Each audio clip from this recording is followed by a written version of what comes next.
even though it was released 4 years ago. But Garmin R10 provides accurate data, built-in simulation, third-party integration, all without breaking the bank. And in today's video, I'm going to show you how it still measures up, who it's right for, and the 5 big reasons why you should still consider buying the Garmin R10. So let's do this. Reason number 1, it started the revolution, and it's still standing. Every product category has a tipping point. For affordable launch monitors, the R10 was it.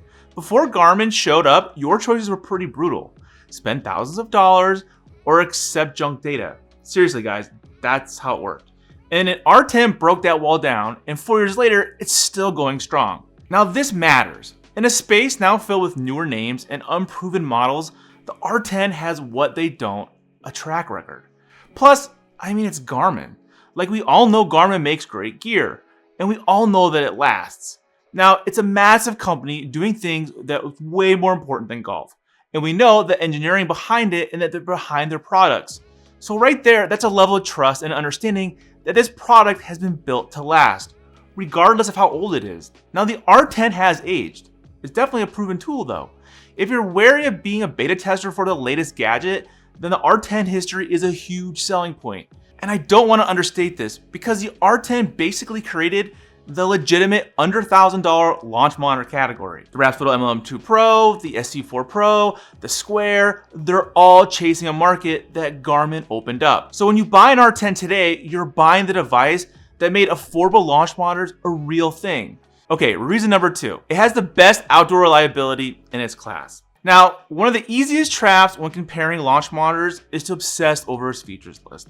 But in the real world, reliability matters more than specs, even on a website. And outdoors, in my experience, the R10 is really dependable, especially in the sub $1,000 market. Honestly, it almost never misses shots. It handles both mats and real grass without any issues. Alignment is super simple, and compared to the finicky setups of some of its competitors, the R10 is kinda idiot-proof. I don't know about you, but when I bring a launch monitor out to the range, I just want it to work. I don't want to have to screw around with an in-depth setup. I don't want to mess around with like, oh, it can't find the ball. I just want it to work. I just want simple reliability. And that's one of the main reasons why that I still grab the R10 as much as any of the other launch monitors that I own. Now, the R10 size is also a huge factor when it comes to outdoor use. It's as big as a deck of cards, so it's more portable than any of the other affordable launch monitors in the category. Reason number 3, it has very solid simulator compatibility. Even if you buy a launch monitor mainly for practice, sooner or later you're gonna wanna fire it up as a sim golf. And the R10 has honestly one of the best ecosystems in the affordable space. Now, out of the box, you're gonna get 5 E6 iOS courses for free. But the real kicker is the third-party compatibility list. Now, this includes GS Pro, E6 Connect, Awesome Golf, Creative Golf, TGC 2019, pretty much the whole buffet when it comes to third-party options. Then there's Garmin's own HomeKey Hero, which is a video game style sim software that has more than 42,000 courses. Yes, it requires the Garmin Golf membership, which does cost $99 a year. But honestly, it's fun, it's really addictive. Being able to tee it up on a cartoon version of your own home course is actually pretty cool. And to be honest, if you are already in the Garmin ecosystem, you're already paying the $99 a year if you're using a Garmin watch, a Garmin rangefinder. So it's kind of cool that it's all kind of interconnected. And it's for these reasons that the R10 really is one of the most versatile choices for sim golf that doesn't require a ton of extra spending. Reason number 4, serious data for serious improvement. Now, I'm not gonna call the R10's data and shot reading perfect. There's no way. But it's better than it has any right to be for $599. Now, it measures 4 metrics directly: ball speed, club speed, launch angle, and launch direction. But it then calculates the rest. And I gotta say, those calculations are impressively accurate. Carry distances are solid, ball and club speeds are very trustworthy, but indoors, you're only going to get accurate spin if you use the Titleist RCT balls. And I made a ton of videos about that before they even came out. And trust me, you're not getting accurate numbers indoors without the RCT balls. But what makes the Garmin R10 stand out is that you still gives you a full 20 metric suite of data. It's not watered down, it's not a teaser for a paid upgrade. You still get smash factor and apex, spin axis, face to path, attack angle. It's all there. Now, is some of this estimated? Yeah, but it's still useful for game improvement. But don't overlook how that compares to some of its rivals. The Square offers an impressive data set, but it leaves out some of the biggies like club head speed and smash factor. And the SC4 Pro, while it has a nice upgrade with its spin metrics, it's still not as complete as the R10's list. Now, the M11 Pro data is definitely impressive, especially now that they've added club path and angle of attack, but it's also more expensive than the R10, both upfront and in ongoing subscription fees. So for a launch monitor that costs only $600, the R10's data is pretty complete and it's pretty hard to top.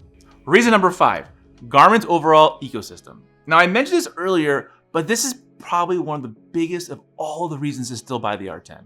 If you're already wearing a Garmin watch or one of their rangefinders, then it makes a lot of sense to just go all in on Garmin. They've got a complete ecosystem, and through the Garmin Golf app, you can keep all of your data from all your devices in one app. Now, that's a big deal. Now, none of the affordable launchers can compete with this in any way. The M11 Pro, the Square, the SC4 Pro, those devices don't have compatibility with any other tech made by those companies. So, is the Garmin R10 still worth it? Now, here's the truth. The competition has caught up.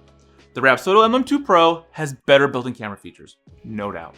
The Square is the new indoor accuracy darling. The SC4 Pro has a slick built-in display. And yet, the Garmin Approach R10 is still here. It still sells like crazy. It's still the most popular budget launch monitor of all time. And the question is why? Because it threads the needle better than anything else. It's easy to use, reliable outdoors, versatile as a simulator, and backed by a brand that people trust. So for most people, most of the time, it just works.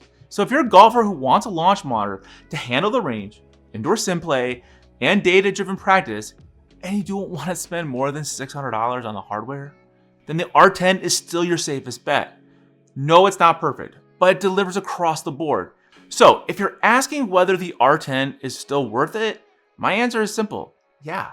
It might not win every head-to-head category anymore, but as an all-around package, it's still one of the smartest buys in golf tech. And if you want to upgrade the R10, you gotta spend $5,000. So the R10 is perfect for golfers that don't want to spend a ton of money, want accurate data, and just want to have fun with a launch monitor that's going to do its job. Guys, I really hope you enjoy this one. If you can do me a favor, can you hit that like button and comment down below what you think of the Garmin R10? Do you have a Garmin R10? Have you used the Garmin R10? Or would you rather use something else? I would love to know. And if you guys could subscribe to the channel, I'd really appreciate it. But if you guys want to see my full list of the best launch monitors of the year, I tested every single one, then check out this video right here, and I'll see you on the course.